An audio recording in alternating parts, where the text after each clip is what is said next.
Sitting on the end of the wobbly mattress, he picked open the laces of his scuffed steel-toed boots, placing them precisely under the corner of the bed, then unbuttoned the grubby, paper-thin flannel shirt he wore and tugged it free from his jeans.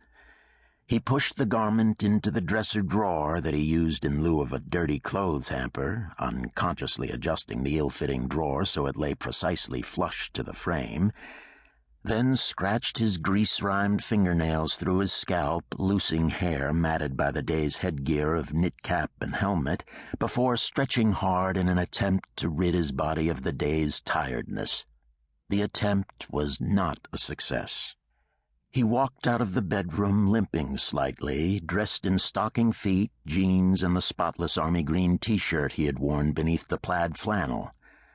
In the apartment's tiny bathroom, which was still pretty grim even though he'd got down on his hands and knees the day he moved in and scoured every surface, Alan ran the rust-stained basin full of cold water, splashed and dried his face. He used the toilet, then went back to the basin using hot water and soap this time to scrub his hands, his bearded face, and the back of his neck.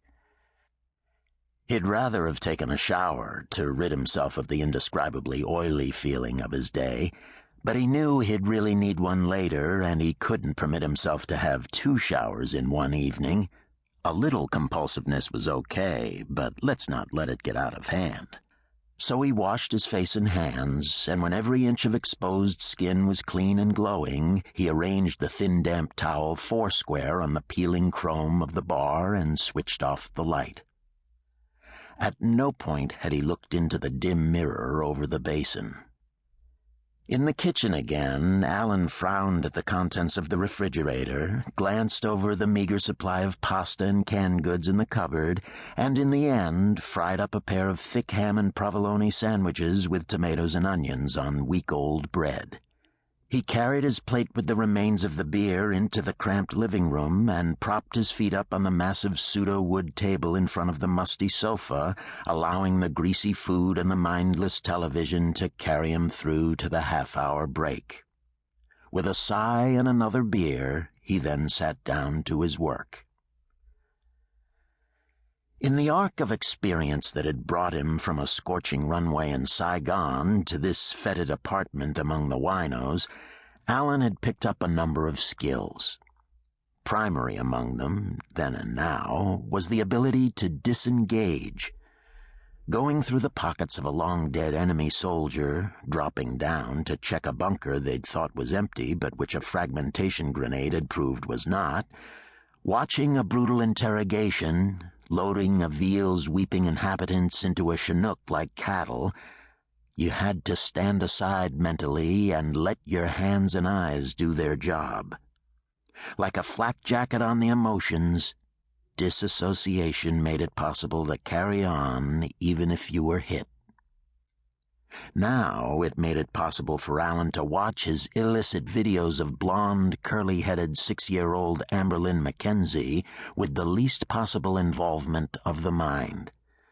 If he stopped to let it all in, if he allowed his eyes to dwell on the child's face or let his ears hear her stepfather's clever cajoling, he knew damn well that he'd put down his beer and just go murder the bastard. Which wouldn't help anyone, least of all that little girl whimpering on the television screen. Instead, he fast-forwarded parts of what the bedroom spy camera had recorded, although, truth to tell, it was rarely the actual rape that got to him on these sorts of cases.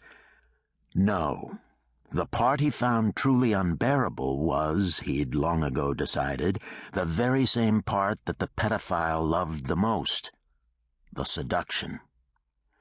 Most pedophiles weren't interested in merely overpowering a child, but rather found their greatest pleasure in the game of domination, keeping the child just this side of outright panic by first discovering and then manipulating each particular victim's individual needs, fears, and nobilities.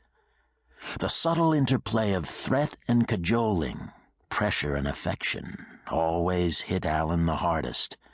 The terrible intimacy involved, a predator's complete understanding of his prey, a knowledge such as...